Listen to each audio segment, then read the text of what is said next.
We're not kids. We are adults. We need to understand the power we have as voters. That is essential. And if you don't know how to leverage your vote, you're going to keep getting the results that you have been complaining about for decades. For leverage equals something you can use to get a better result than you otherwise would. Riddle me this. We have a dangerous, unhinged, racist, bigoted Republican Party that's literally taking this country into the ground. We get that. I agree with you. But if the Democratic Party knows for a fact, 110%, they're going to get your vote, how are you leveraging your vote to get something better? How do you leverage someone if they know they already got what the only power you have? Here's the thing. If you're only voting against something to keep Republicans out, let me tell you what you're going to get. You're going to get the same old milquetoast, lukewarm, half-baked, undercooked, boring Democrat. And you'll probably say, hey, that's better than these crazy Republicans. Cool. Let me do you one better. This is what happens when you vote for something. Not only do you get a Democrat, because progressives for the most part are Democrats, you're going to get a Democrat and you're going to get policies that benefit you. You see how you get 2 for 1 instead of just the one? If you're dumb enough to argue that, you, my friend, know nothing about politics.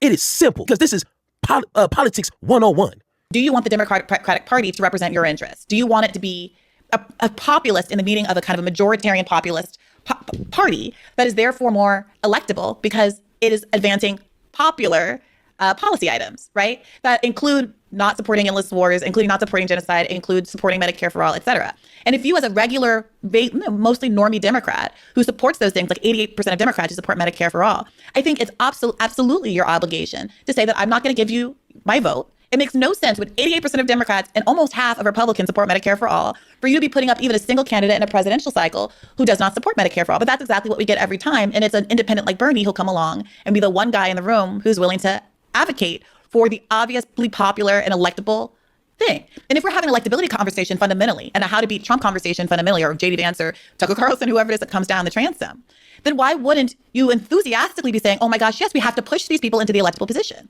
My belief that we should abandon the Democratic Party altogether becomes from my observation that pushing them doesn't work. Okay. So I look, if people tried to push them and it worked, then my priors would be invalidated and I'd have to be open to the idea of working within the party again. When I first started this YouTube channel, my goal was to get Democrats in and force them to do what I want. But one thing I learned is money runs deep. Money is no joke. My voice on YouTube, no matter if I have 75,000 or 75 million, my voice falls in comparison to the millions of dollars these big corporations give to these politicians to maintain the status quo, to maintain things the way they are, to benefit them. If the Democratic Party is okay with Israel killing kids, what makes you think they care about you? Put that into perspective. You're just a person who lives on the other side of the USA. And you think you're going to pressure who? With what money? With what organization? Exactly.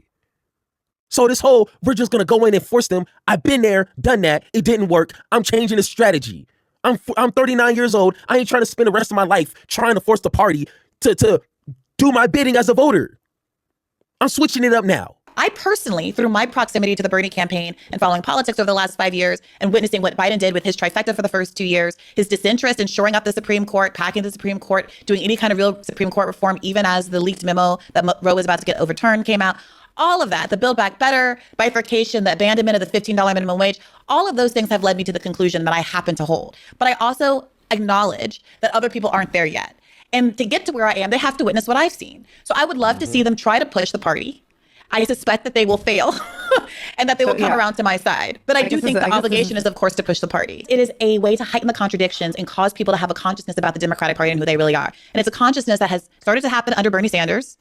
And it really blossomed because of Gaza, because so many people who weren't that political or maybe even were right-leaning and were anti-war in a right-leaning way saw what was very obvious, which was that supporting supporting Israel was a losing proposition. And that no amount of warning signs would convince the Democratic Party that they should drop this issue or even pretend to drop the issue in the short term in order to win an election, and that the party fundamentally cared more about Israel than it did about beating Donald Trump. And how can you ask voters to care more about beating Donald Trump than a party who only really uses Trump as a cudgel to advance its corporate and imperialist interests? Oh my God. Oh, hey, where's my soundboard? Round of applause. What are you going to do? Make a YouTube video, post it on Twitter, post it on Instagram, be very angry, and then what? Vote for him again. And then what? Vote for them again. And then what? Vote. You see what I'm saying? You're asking for nothing. Do I have more leverage against Kamala Harris before she's elected or once she's president for 4 years? Uh-oh.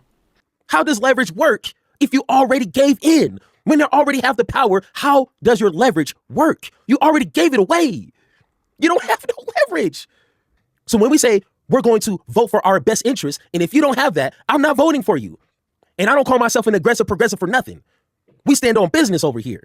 So they know the threat is real. We actually about this. Ask Harris what happened in 2024 and ask her, is progressives joking or not?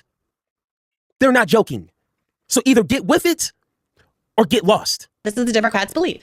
They believe that if they take Liz Cheney, the daughter of the architect of the Iraq War, to Dearborn, Michigan, America's largest Muslim population, and parade her around on the stage, that they are going to find some voter, some Midwestern war-loving voter who is so in love with Liz Cheney, a woman who lost her seat because she wouldn't subscribe to Trumpism, and that's somehow going to gin up votes for her. I don't think that the Democratic Party necessarily believes that there are more voters to be gotten in this like weird, socially liberal, economically conservative middle ground of people that I don't think really, exist in any big numbers. But I do think that they are fundamentally unwilling to go the economic populist route because their donors won't allow it. I've been saying this for about a year. Liberals, they have to operate within the box. But the bills and the legislation and the policies that we need as Americans to stay afloat and live and thrive and have opportunities, those policies are outside of their box. They can't literally operate. And you know why? It's one word, and it's money. It always boils back down to the money. Who funds you, runs you. Who funds you will run you.